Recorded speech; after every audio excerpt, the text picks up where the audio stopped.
오늘 저는 여러분들과 함께 이 아침에 믿음의 힘이라는 제목으로 은혜의 말씀을 함께 나누고자 합니다.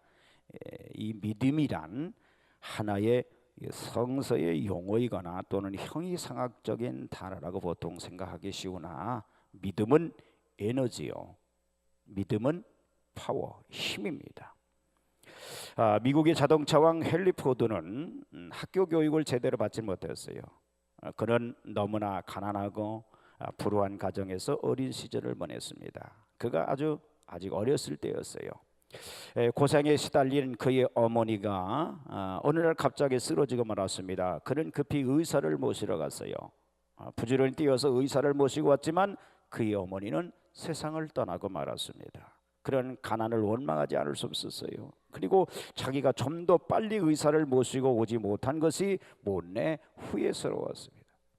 그래서 그는 사람이 좀 더 빨리 움직일 수 있는 방법이 없을까라는 생각을 품고 연구하기 시작을 했어요. 그는 하루에 10시간씩 직장에서 일하고 집에 돌아와서는 낡은 창고를 개조한 연구실에서 자동차 연구로 밤을 지새곤 했습니다. 그의 아버지를 포함한 많은 동네 사람들은 그를 이상한 사람이라고 비웃었어요. 하지만 그는 실망하거나 부끄러워하지 않았습니다. 사실을 믿어주는 단 한 사람, 그의 아내가 있었기 때문이었어요. 당신은 꼭 성공할 거예요. 전 믿어요. 언젠가는 당신의 꿈을 이루실 거예요. 아내는 늦은 밤 연구에 몰두하고 있는 남편 곁에 말없이 이 석유 램프를 불을 밝히면서 격려를 했어요. 그러던 어느 날 낡은 창고에서 연구를 몰두하던 그 젊은 기사가 기쁨이 넘쳐 아내를 끌어안으면서 소리쳤습니다. 우리가 해냈어요, 여보.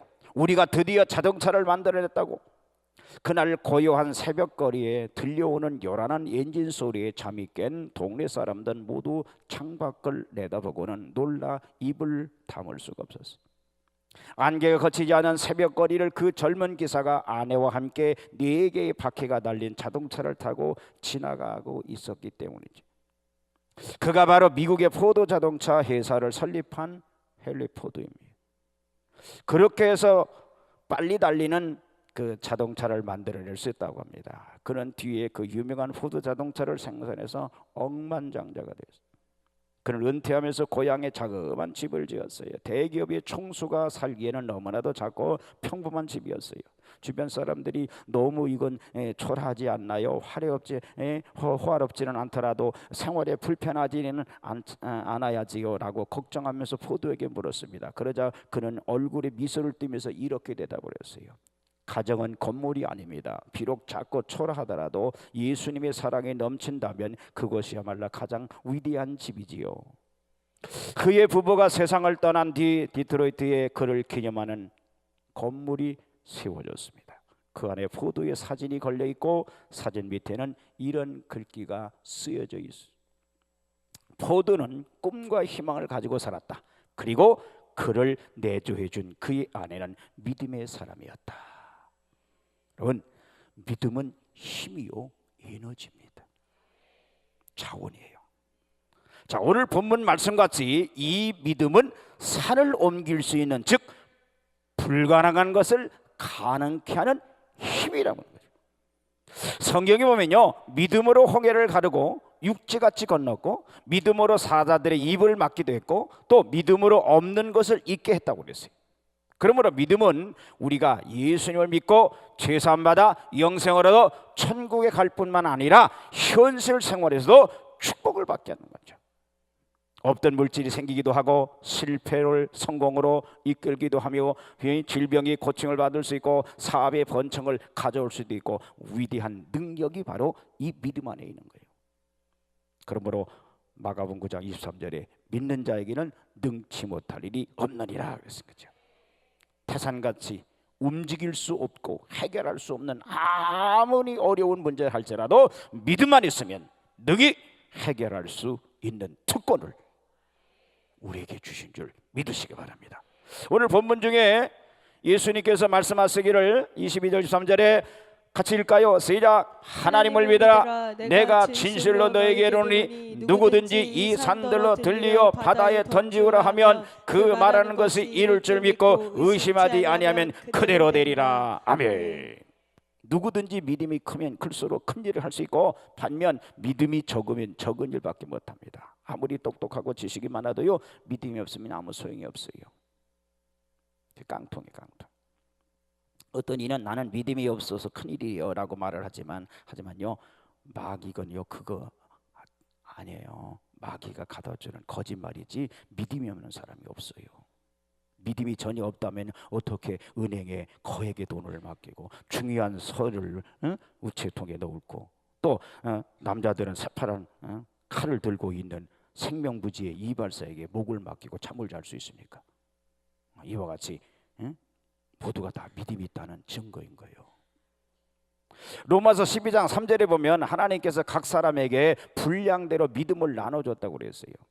어떤 분은 산을 옮기는 큰 믿음, 큰 일을 하는 것은 믿음이 굉장히 큰 사람이라 하는 것이, 나같이 믿음이 적은 사람이야 무슨 큰 기적을 기대할 수 있겠습니까? 라고 말을 하는데, 하지만 예수님께서 마태복음 17장 20절에 말씀하시기를, 자 읽습니다. 시작. 너희가 만일 믿음이 한 겨자씨만큼만 있으면 이 산을 명하여 여기서 저기로 옮기라 하여도 옮길 것이요 또 너희가 못할 것이 없느니라. 아멘.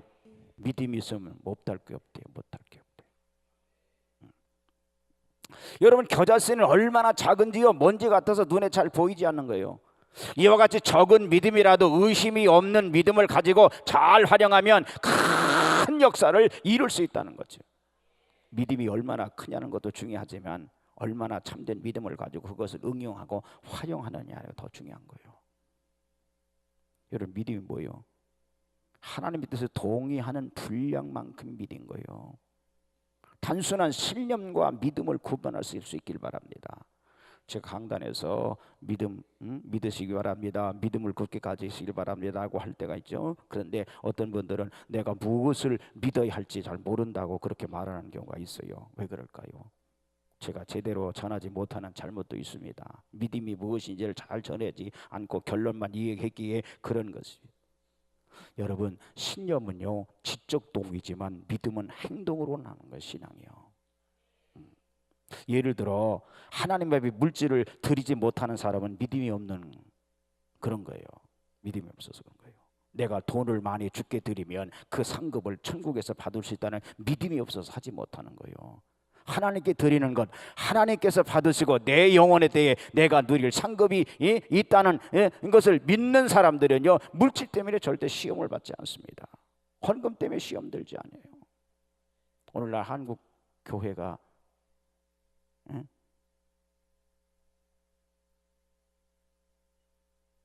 원망 불평이 왜 쏟아져 나오느냐 말이에요.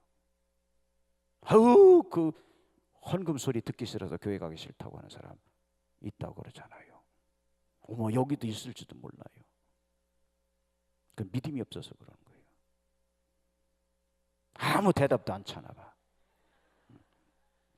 여러분, 시간을 들이지 못하는 사람도 마찬가지예요. 그렇게 투자할 때 하나님께 채워주시는 것을 아는 자들은 과감하게 결단하고 투자하는 게 되죠. 지난번 부흥회 때도 부흥회를 진행하는 가운데서도요 하나 감사한 것은 많은 청년이 직장으로 아르바이트로 시간이 없음에도 결단하고 어떻게든 참여해서 은혜 받고자 노력했다는 거예요. 여러분, 이게 믿음인 거예요. 이게 믿음인 거예요. 누군 뭐 형편처지 없어, 다 있지. 저는 오늘 이 믿음을 어떻게 활용할 수 있는지 전하려고 합니다. 여러분, 우리에겐 다 믿음이 있어요. 아멘. 자, 그러면 이런 위대한 믿음의 능력을 어떻게 활용할 수 있는가? 첫째, 강력한 소원이 있어야 돼요. 믿음의 능력을 활용하려면 먼저 산을 옮기고자 하는 강력한 소원이 있지 않으면 믿음의 역사는 나타나지 않습니다. 무엇을 해야겠다는 간절한 바람과 소원이 불타야 믿음이 약동하는 것이지, 강한 욕구와 갈망이 없으면 믿음이 생겨나질 않아요. 그래서 히브리서 11장 1절에 말씀하기를 믿음은 바라는 것에 실상이고 그랬잖아. 믿음은 바라는 거예요. 욕망이 욕망이 시작되는 거예요. 믿음이 깨어지는 것은 강한 욕망이 부족하기 때문에가 많습니다. 그런 거로 믿음의 능력을 활용하려면 마음속에 강한 바람이 있어야 되는 거예요. 소망이 있어야 되는 거예요. 제가 존경하는 한 목사님께서 교회를 지으려고 할 때 하나님께서 이런 질문을 주셨다고 합니다. 그때 목사님이 아들이 없어가지고 아들을 얻기를 간절히 바라고 있었을 텐데 하나님께서 네가 정말 큰 교회를 짓기를 원하느냐, 만일 교회를 짓고 아들을 얻을 수 없는 것과 아들을 얻고 교회를 못 짓는 것 둘 중에 어느 것을 원하느냐, 아들이냐 교회냐라고 하셨다는 거예요.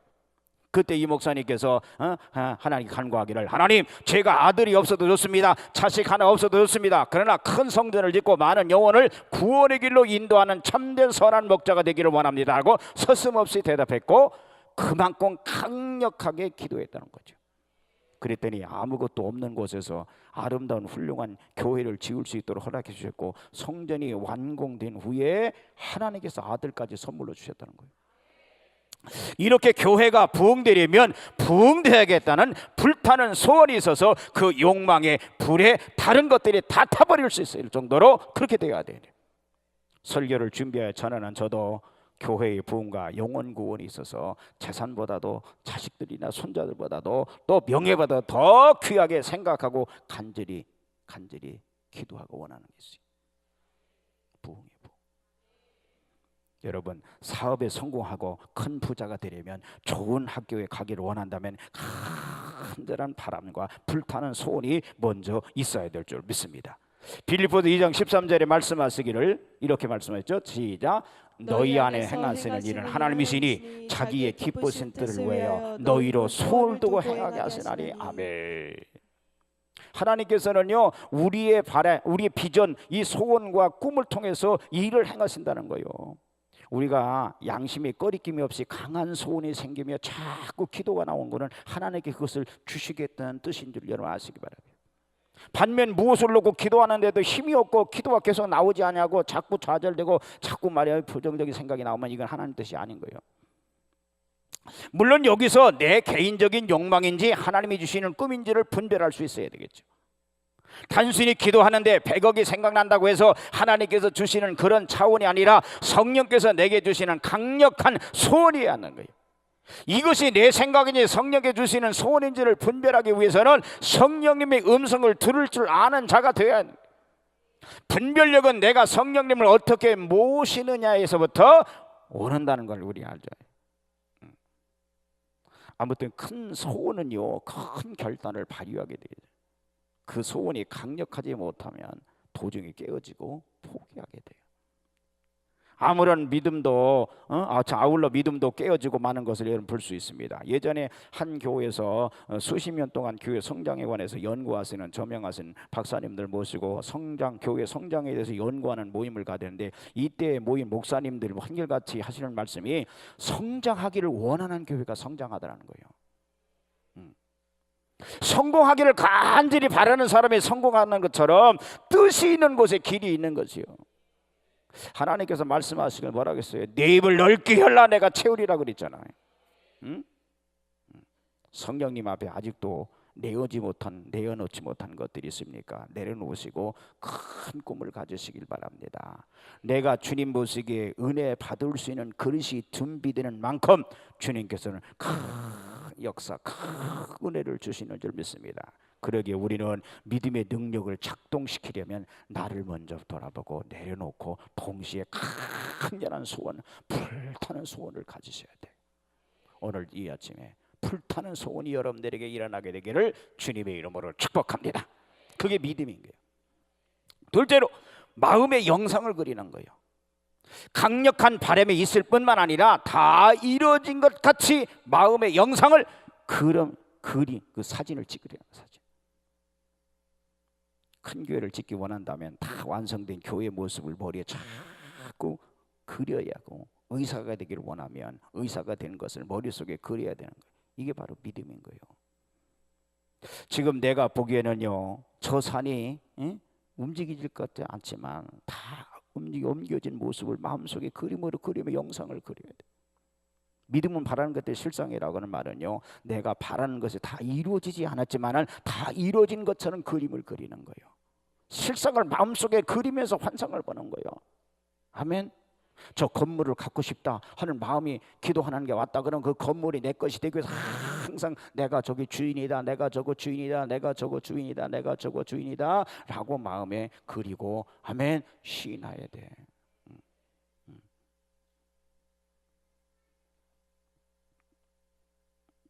보이는 것처럼. 아멘. 아직 눈에 보이지 않지만 눈에 보이는 것처럼 나가시기를 축원합니다. 그렇게 말하라는 거예요. 여러분 1층 도서부에 보면 1층에 조영기 목사님의 책이 여럿 있는데 그 중에 유명한 책이 바로 4차원의 영성이라는 책이에요.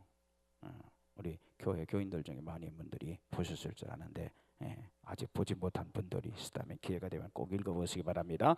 거기 나오는 내용인데요, 조영기 목사님께서 신학생 시절에 전자표 살 돈이 없어가지고 걸어 다니시면서도 늘 마음속에 생각하기를 우리나라에 큰 극장들을 많이 있는데 왜 큰 교회가 없는가 하고 기도하고 마음속에 영상을 그리시기를 나는 세계에서 제일 가는 큰 교회 담임자가 될 것이다 라고 생각하면서 실제적인 모습을 그리셨다는 거예요.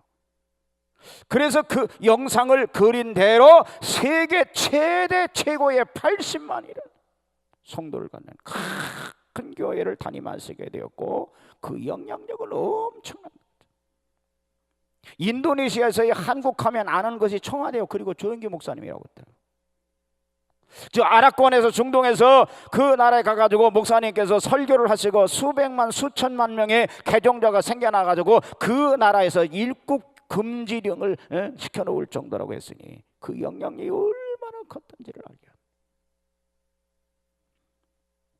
여러분 믿음이 얼마나 위대합니까? 우리가 믿음의 힘을 활용하지 않아서 그렇지 강력한 바램과 꿈을 가져서 그렇지 안 가져서 그렇지 우리가 부활하신 하나님의 능력을 의지하고 믿고 꿈을 가지고 영상을 그리며 나아갈 때 그렇게 되는 날이 온다는 사실을 믿으시기 바랍니다. 선교사 토마스 케리는 그가 유명해지기 전에 이런 말을 했어요. 내 생애를 하나의 기적으로 바꿔놓겠다. 그리고 또 하는 말이 위대한 사람이란 따로 없다. 단지 위대한 꿈이 있을 뿐이라고 그랬어요. 꿈이 있어야 위대해지고 꿈이 있어야 믿음이 자라는 거예요. 우리가 꿈이나 영상을 갖되 가급적 정확하게 가져야 합니다. 기한은 언제, 숫자는 얼마, 금액은 얼마, 이렇게 정확한 꿈을 가져야 돼요. 여러분 나이 드신 여러분들도 성경에 보니까 꿈을 가지래요. 나 꿈은 죽을 것 아니에요. 나이 드신 분들 꿈을 가지래요. 젊은이들은 환상을 보고. 아멘. 여러분 꿈이 없는 사람은 절망하거나 타락하고 말아요. 그래서 잠언서 29장 18절을 보면 같이 읽습니다. 시작. 묵시가 없으면 백성이 방자에 행하거려와 율법을 지키는 자는 복이 있다 그래요. 이 말씀을요 이 킹제임스 번역으로 보면 환상 계시가 없는 곳에는 백성이 망하나 율법을 지키는 자는 행복하니라 그랬어요. 여기서 이 묵시나 환상은 꿈을 이야기하는 거예요. 이 말씀을 70인역 성경에는 꿈이 없는 백성은 망하거니와 라고 되어 있어요. 기도를 해도 마음의 영상을 그리며 다 이루어지는 같이 환상을 보며 기도해야 응답이 온다는 얘기야. 할렐루야. 이 한나라는 여인이 아이가 없어가지고 성전에 가서 기도할 때 그 엘리 제사장이 뭐라 하겠어요? 아들을 낳을 것이라. 그 엘리 제사장은 그 당시에요 영적 지도자인데 완전히 다친 사람이에요. 근데 그가 예언했잖아. 아들을 낳을 것이라. 근데 그 말을 듣고 그 말씀대로 꼭 이루어질 것을 기대하고 믿었더니 사무엘을 낳잖아. 참된 믿음은 꿈이 다 이루어진 것 같이 믿고 영상을 그리며 나가는 거예요. 여러분 축복을 하면 축복이 이루어질 것을 믿는 것이 참된 믿음이요. 강단에 축복을 선포하면 그 축복이 내 것이라고 땡겨. 그래 이루어지는 거예요. 그게 믿음인 거예요. 뭐 나에게 무슨 이 길이 이런 게 올 건가. 어떻게 안 올 거는 믿는데 올 거는 안 믿냐고. 올 걸 믿어야 그게 정상적인 크리스찬이지 안 올 걸 믿는 건 그거는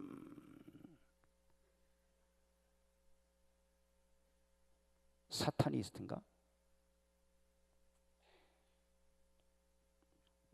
나를 보면 알아. 내가 강단에서 말씀을 선포되는데 그 말씀을 땡기면 내가 믿음이 있고 살아있는 거고 안 땡기고 가만히 앉아있고 졸기나고 눈이나 감고 앉아있고 그러면 그거는 안 역사예요. 눈은 뜨라고 있지 감으라고 있는 게 아니잖아. 여러분 눈을 감는 거는요 어느 때 감아요? 잠잘 때 감는 거예요. 죽는 연습하지 마시고 우리 사는 연습을 하셔야 돼요. 아멘. 여러분 형상을 그리십시오. 예. 세 번째는요, 강력한 기도가 있어야 돼요. 믿음은 말씀의 물과 기도의 걸음이 없이는 자랄 수가 없어요. 어떤 때는 믿음이 강하게 오는데 어떤 때는 믿음이 온데간데 없이 사라지기도 해요. 그러니 그럴 때 좌절하거나 중단하지 말고 계속 말씀의 물을 주면서 불타는 손으로 강력하게 부르짖어 기도해야 돼. 야고보서 4장 3절에 말씀하기를 같이 읽습니다. 시작. 너희가 얻지 못하면 구하지 아니하며 구하여도 얻지 못하면 정욕을 쓰려고 잘못 구합니다. 아멘.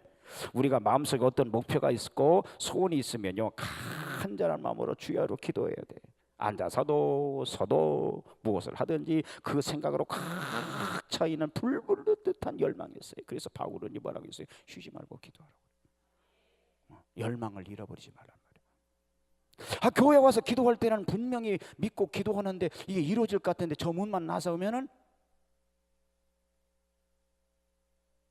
온데간데 없어졌어.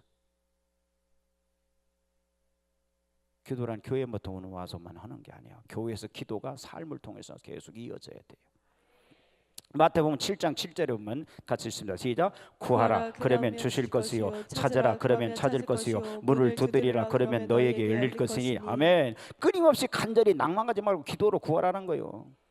그리고 예레미야 29장 18절 이하에 보면 시작. 너희는 내게 부르짖으며 와서 내게 기도하면 내가 너희를 들을 것이요, 너희가 전심으로 나를 찾고 찾으면 나를 만나리라. 아멘. 끊임없이 간절히 낭송하지 말고 기도하고 구하라는 거예요. 여러분, 기독교는요 부르짖는 교회예요. 부르짖는 종교예요. 그래서 우리 교회는 말씀 듣고 나서 그 삶으로 이어질 수 있도록 간절하게 통성으로 기도합니다. 우리 교회가 이상한 교회가 아니고 기도하지 않는 교회가 이상한 교회예요. 요새 교회들마다요 부흥회를 해놔도요 우리 교회같이 기도하는 교회가 없대요. 들리는 얘기에 의하면 대표기도, 장로님이 하시는 대표기도 3분 기도가 끝이래. 그걸 정상이라고 생각하는 그 자체가 문제지. 분명히 성경은 뭐라고 했어요? 내게 부르짖으라 그랬어요. 내게로 와서 기도하면 내가 듣는데 너희 전심으로 나를 찾고 찾으면 만난대. 이게 내 말이요 주님 말이요. 예, 왜 말소리가 줄어드냐? 예레미야 33장 2절에도 보면 시작. 일을 행하는 여호와 그것을 지어 성취하는 여호와 그것의 이름을 여호와라 하는 자가 이같이 이르노라. 너는 내게 부르짖으라 내가 네게 응답하겠고 네가 알지 못하는 크고 비밀한 일을. 할렐루야. 아멘. 기도하다 보면요 생각지 못한 크고 비밀한 것도 하나님께 주신다. 부르짖으세요. 믿음이 확실해질 때까지 계속 기도하고 다 이루어진 바나 마찬가지 없다, 이런 안정된 그런 믿음이 오면요 이 일을 시작하면 되는 거예요. 기도하세요. 네 번째는요 과감한 실천이 필요해요. 큰 믿음을 가진 사람은요 큰 용기와 배짱을 가진 사람이에요.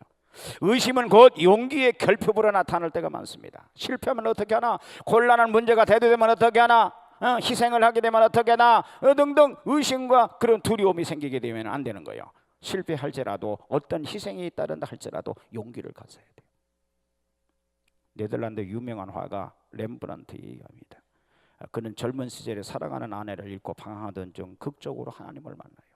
그리고 세계에서 엠마오로 가는 두 제자 등 명작을 남겼습니다. 그의 친구들이 종종 이런 질문을 했다고 합니다. 자네처럼 좋은 그림을 그렇게 잘 그릴 수 있는 비결이 무엇인가? 그렇게 말할 때 렘브란트는 이렇게 대답했다고 합니다. 어떻게 그려야 하는지 묻기 전에 일단 붓을 들고 그리기 시작하네. 그렇습니다. 어떤 일을 시작하려고 할 때 우리는 너무 망설이며 쭈뼛거리는 경우가 많이 있어요. 물론 신중하게 탐색하며 준비하는 일도 필요합니다. 그러나 진취성이나 실천력이 다소 부족해 보이는 사람에게 진정 필요한 것은 행동이라는 거죠. 실천입니다. 오랫동안 고민하며 망설이다가 결국 시작조차 못하는 경우가 너무 많지 않습니까? 이미 운전면허를 따는 사람은 실제로 차를 운전해 봐야 돼요. 단지 이론만서만 복습하면서 시간을 보내면 그건 분명히 어리석은 사람이요.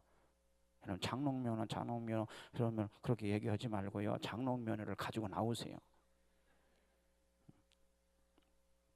로마서 12장 1절 2절 같이 읽습니다. 시작. 그러므로 형제들아 내가 하나님의 모든 자비하심으로 너희를 권하노니 너희 몸을 하나님 기뻐하시는 거룩한 산제사로 드리라. 이는 너희의 드릴 영적 예배니라. 너희는 이 세대를 본받지 말고 오직 마음을 새롭게 함으로 변화를 받아 하나님이 선하시고 기뻐하시고 온전한 뜻이 무엇인지 분별하도록. 아멘. 마음을 새롭게 하고요. 여러분 변화를 받아야 돼. 안 된다 하면 잠깐만 안 돼요. 또 디모데전서 4장 12절입니다. 시작. 누구든지 네 연수함을 없인 여기지 못하게 하고 오직 행함 사랑과 믿음과 정죄에 대하여 믿는 자에게 본이 되라. 뭐가 지혜로운 거요? 행하는 거, 실천하는 거요. 행하셔야 돼요. 성공의 보장이 없어도 결단을 내릴 수 있는 용기가 필요한 거예요. 그것이 산을 옮기는 믿음이 되는 거예요. 실망의 가능성을 덜기 위해서 목표를 낮추는 자는 큰 일을 할 수 없어요. 완전하게 하려 하다가 아무것도 못하는 것보다는 불완전해도 하는 편이 더 낫잖아요. 시작이 반이라는 말이 있듯이 과감하게 착수하고 실천하면 하나님께서 그 다음은 어떻게 해요? 책임져 주시는 거죠. 그래서 하나님을 위하여 위대한 일을 꾀하라. 그리고 하나님으로부터 위대한 것을 기대하라 그랬죠. 우리 크리스찬들에게는요 이런 용기가 있어야 돼요. 아멘. 하도 실패를 많이 경험하다 보니까 믿음을 제한하는 거예요. 아니요. 오늘 하나님 앞에 예배드리고 새로운 마음을 가지세요. 아멘. 아멘. 그리고 실천하세요. 나는 할 수 있다고. 과감하게 시작하시고 실천에 옮기면 하나님께서 사람이 필요하면 사람을, 지혜가 필요하면 지혜를, 돈이 필요하면 돈을 보내주실 줄 믿습니다. 일을 해나가는 가운데 고난과 역경이 와도 끈질기게 참고 믿음으로 나가면 마침내 성취되고 만다는 사실. 이게 하나님의 자녀들에게 주신 특권이요. 이것을 주님은 실천하기를 원해요. 그래서 빌립보 4장 13절 말씀 자 읽습니다. 시작. 내게 능력 주시는 자 안에서 내가 모든 것을 할 수 있느니라. 아멘. 이미 우리에게 능력을 주셨어요. 하세요. 우리는 모두 겨자씨보다 더 큰 믿음을 가지고 있다는 것. 아멘. 이걸 활용하세요. 강렬한 소원을 갖고 마음속에 영상을 그리고 그리고 강력한 기도로 구하며 과감하게 실천에 옮길 때 놀라운 역사는 일어나게 되는 줄 믿습니다. 이 믿음의 놀라운 능력이 나타나 행함으로 결실을 통하여 주님을 더 영화롭게 해드리고 주님께 영광을 돌리고 믿음 없는 사람들에게 뭘 보여줘요? 믿음의 산 역사를 보여주는 우리 간속교회 여러분들 다 되어지기를 주님의 이름으로 간절히 축복합니다. 자, 우리 기도하십시다. 하나님, 우리에게는 믿음도 선물이죠. 귀한 선물 믿음을 주셨어요. 하나님, 이 믿음 제 하나를 용서하시고 이 믿음을 활용할 수 있는 담대함을 주옵소서, 용기를 주옵소서. 우리 두 손 드시고 눈 감으시고 주여 삼창호사 함께 결단 기도하겠습니다. 주여 주여 주여.